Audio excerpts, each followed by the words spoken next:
ভারতের কট্টর হিন্দুত্ববাদী সংগঠন রাষ্ট্রীয় স্বয়ংসেবক সংঘ আরএসএস দীর্ঘদিন ধরে অখণ্ড ভারতের স্বপ্ন প্রচার করে আসছে। এই আদর্শকে ভিত্তি করে বর্তমান শাসক দল বিজেপিও তাদের কর্মকাণ্ড পরিচালনা করছে। ফলে দিনে দিনে প্রতিবেশী দেশের সঙ্গে সম্পর্কের অবনতি হচ্ছে এবং বিরূপ প্রভাব পড়ছে কূটনৈতিক সাফল্যে।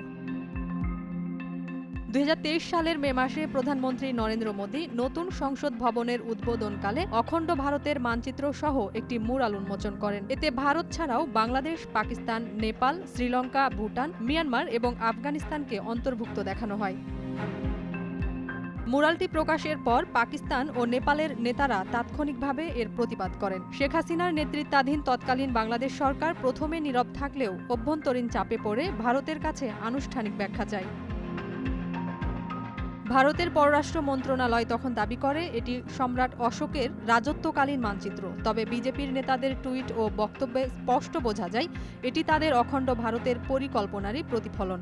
বিজেপির মন্ত্রী প্রহ্লাদ যোশী টুইটারে মানচিত্রটি প্রকাশ করে বলেন, সংকল্প স্পষ্ট, অখণ্ড ভারত। তবে মণিপুর রাজ্যে কুকি ও মেইতিদের মধ্যে চলমান সংঘর্ষে অখণ্ড ভারতের স্বপ্নকে খণ্ড খণ্ড করার পথে। সেখানে গত বছরের মে মাস থেকে 260 জন নিহত এবং 60,000-এর বেশি মানুষ বাস্তুচ্যুত হয়েছে। এছাড়া মিয়ানমার থেকে আসা বিদ্রোহীরা অস্ত্রসহ সংঘর্ষে যুক্ত হওয়ায় পরিস্থিতি আরও জটিল হয়েছে। এক বছরেরও বেশি সময় ধরে উত্তাল মণিপুরে প্রায় 67,000 সেনা মোতায়েন করেও মোদী সরকার পরিস্থিতি নিয়ন্ত্রণে আনতে ব্যর্থ। একই সঙ্গে মিজোরামের মুখ্যমন্ত্রী লাল দোহমা সম্প্রতি ভারত ভাঙার দাবি জানিয়ে নতুন উত্তেজনা তৈরি করেছেন। গুঞ্জন উঠেছে উত্তর পূর্ব ভারতে খ্রিস্টান রাষ্ট্র গঠন করা হবে। রয়টার্সের প্রতিবেদনে বলা হয়, মিয়ানমার থেকে আসা বিদ্রোহীদের সঙ্গে রকেট লঞ্চার, স্নাইপার রাইফেল সহ অত্যাধুনিক অস্ত্র রয়েছে। ভারতের সীমান্ত অঞ্চলে এই অস্থিরতা মোদী সরকারের জন্য বড় সংকট তৈরি করেছে। এদিকে নিক্কে এশিয়ার এক প্রতিবেদনে উঠে এসেছে কূটনৈতিক ব্যর্থতা ভারতের জন্য নতুন করে সমস্যা সৃষ্টি করছে। পাকিস্তান, বাংলাদেশ, নেপাল এবং শ্রীলঙ্কার সঙ্গে সম্পর্কের অবনতি ভারতের একঘরে হয়ে পড়ার ইঙ্গিত দিচ্ছে।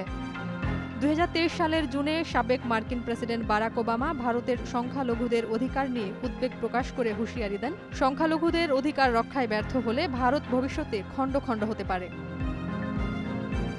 বিজেপি আরএসএসের অখণ্ড ভারত গঠনের উচ্চাকাঙ্ক্ষা বাস্তবায়ন শুধু প্রতিবেশী দেশের সার্বভৌমত্বের কারণে নয়, ভারতের অভ্যন্তরীণ সংকটের কারণেও অসম্ভব হয়ে দাঁড়াচ্ছে। মণিপুর, মিজোরাম সহ উত্তর পূর্বাঞ্চলের উত্তেজনা এবং দক্ষিণাঞ্চলে ক্রমবর্ধমান সংকট দেশের অভ্যন্তরীণ ঐক্যের উপর বড় আঘাত হানছে। বিশ্লেষকরা মনে করছেন 2047 সালের মধ্যে অখণ্ড ভারত গঠনের পরিকল্পনা বাস্তবায়িত হওয়ার বদলে এটি বিজেপি আরএসএসের জন্য দুঃস্বপ্নে পরিণত হতে পারে।